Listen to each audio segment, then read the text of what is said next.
장관님. 네. 장관님 이렇게 보면 남자답은 풍모가 있어요. 내가 보기에는 윤석열 정부에서 가장 로열티, 소위 충성심이 가장 강한 분이 제가 보기에는 우리 김용현 장관님이라고 생각하는데 어떻게 생각하십니까? 제가 답변드리기엔 좀 장관께서 책임 있게 사과를 하든지 아니면 전 정부 탓하지 말고 책임 있게 뭔가 말씀하시는 게 저는 남자답다. 대한민국 국방부 장관답다고 생각하는데 어떻게 생각하십니까? 네.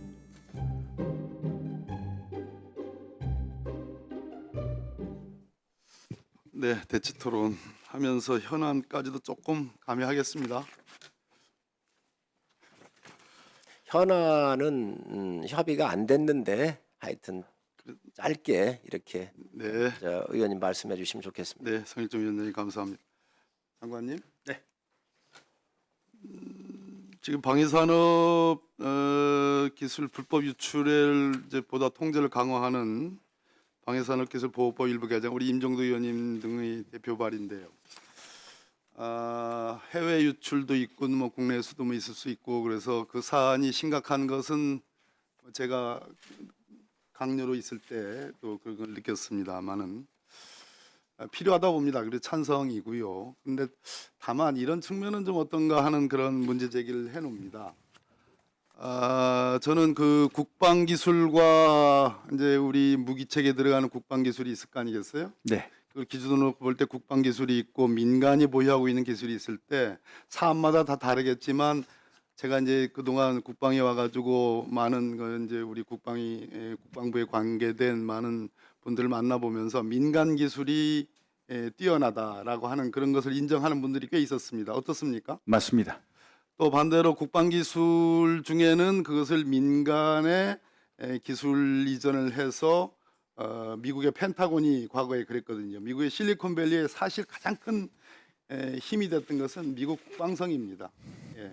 그렇듯이 국방 기술을 민간으로 이전해서 그것을 민간의 사업화, 산업화로 좀 더 활성화시키는 것도 굉장히 중요하다고 생각을 하거든요. 어떻습니까? 굉장히 활성화돼야 된다고 생각합니다. 예. 전에 차관도 아마 우리 예산 심사 때 그런데 동의를 하시더라고요. 그리고 네. 어제 방해사업청장이 만나 뵀는데 역시 동감을 표했습니다. 그런데 이렇게 기술 유출에 대한 보안을 강화하는 지점하고 이렇게 기술의 이전에 따른 공유와 이전에 따른 어떤 산업 활성화가 약간 모순적 관계가 있을 수 있어요. 그랬을 때 한편으로는 보안을 강조하지만 다른 한편으로는 그 보안의 전제 속에서 민간과 이 군사와 관련된 여러 기술 또는 민간의 기술들을 상호 이전 공유하는 그런 시스템을 만들 방법은 없습니까? 네, 우리 존경하는 박경기 의원님 말씀 정말 소중하다고 생각합니다. 그리고 그런 어떤 부분에 대해서 앞으로 발전시킬 여지가 있다고 생각합니다. 발전시키겠습니다. 예, 방해사업청장님도 같은 생각이시죠? 예, 저도 장관님하고 같은 생각입니다. 2분 30초 남았습니다. 장관님. 네.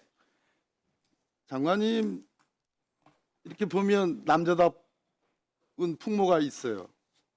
예. 그럼 남자답게 지금은 어느 정부예요? 문재인 정부예요? 윤석열 정부입니다. 윤석열 정부입니다. 내가 보기에는 윤석열 정부에서 가장 로열티, 소위 충성심이 가장 강한 분이 제가 보기에는 우리 김용현 장관님이라고 생각하는데 어떻게 생각하십니까? 제가 답변드리기엔 좀 적절하지 않을 것 같습니다. 예, 지난번 저도의 추억에서도 그렇게 말씀하셨습니다. 뭐 저하고는 생각이 다르지만 일면 타당한 그 자세와 태도라고 생각합니다. 그러면 윤석열 정부의 평가는 윤석열 정부의 공과로서 국민들에게 평가받는 게 맞죠? 네. 윤석열 정부에서 제일 먼저 한 일이 뭡니까? 대통령실 이전 아닙니까? 네, 맞습니다. 그렇죠?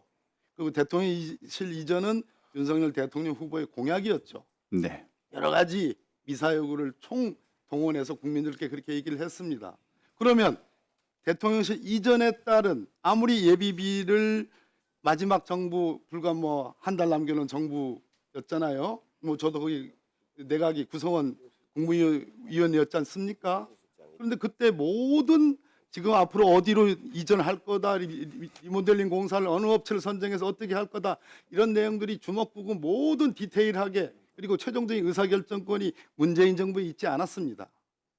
아까 제가 말씀드렸듯이 예비비 의결 배정 이후에 육창 공간으로부터 외교부 장관 공간으로 이전해가지고 바꿔가지고, 그러다 보니까 예산 소요가 달라졌고, 그래서 리모델링 업체를 선정했고 21개 업체를 선정했고 18개 부자격 하도급 업체를 선정했고, 예산 설정과 계약서 체결도 없이 공사부터 시행하는, 그리고 우리 장관님 휘하에 있던 간부가 그렇게 15억 원에 가까운 국고 손실을 일으키는 그러한 비리가 이루어졌습니다. 이 점에 대해서는 장관께서 책임 있게 사과를 하든지, 아니면 전 정부 탓하지 말고 책임 있게 뭔가 말씀하시는 게 저는 남자답다, 대한민국 국방부 장관답다라고 생각하는데 어떻게 생각하세요? 네. 박범계 의원님께서 소중한 말씀 주셨습니다. 감사드립니다.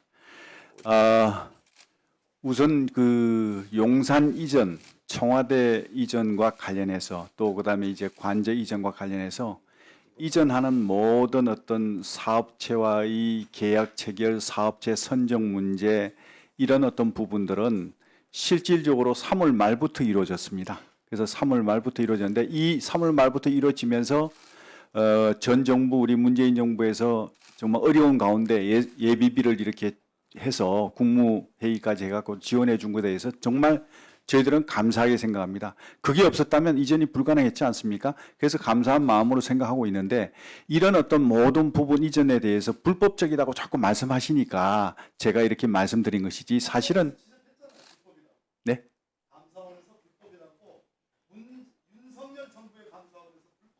아니, 이전 자체에 대해서 불법이라고 말씀하시니까 그게 아니고 하는 과정에서 말씀드린 것으로 이해해 주시고요. 양해해 주시면 감사하겠습니다. 그리고 이 과정에서 있었던 부분에 대한 어떤 업체 선정, 계약, 이런 부분은 행안부의 그 청사관리본부가 있습니다. 이 청사관리본부에서 모든 업체 선정부터 시작해가지고 계약을 주도하고 했기 때문에, 사실 이게 저는 인수위의 어떤 그 입장에서 봤을 때는 그게 관여할 여지가 없습니다. 그런 상황에서 이 업체 선정하고 계약하고 이런 문제를 가지고 말씀하시고 예산 문제 가지고 말씀하시니까, 제가 그 부분은 사실 제 분야가 아닌데 자꾸 말씀을 주셔서 그런 말씀을 드린 걸로 이해해 주시면 되겠습니다.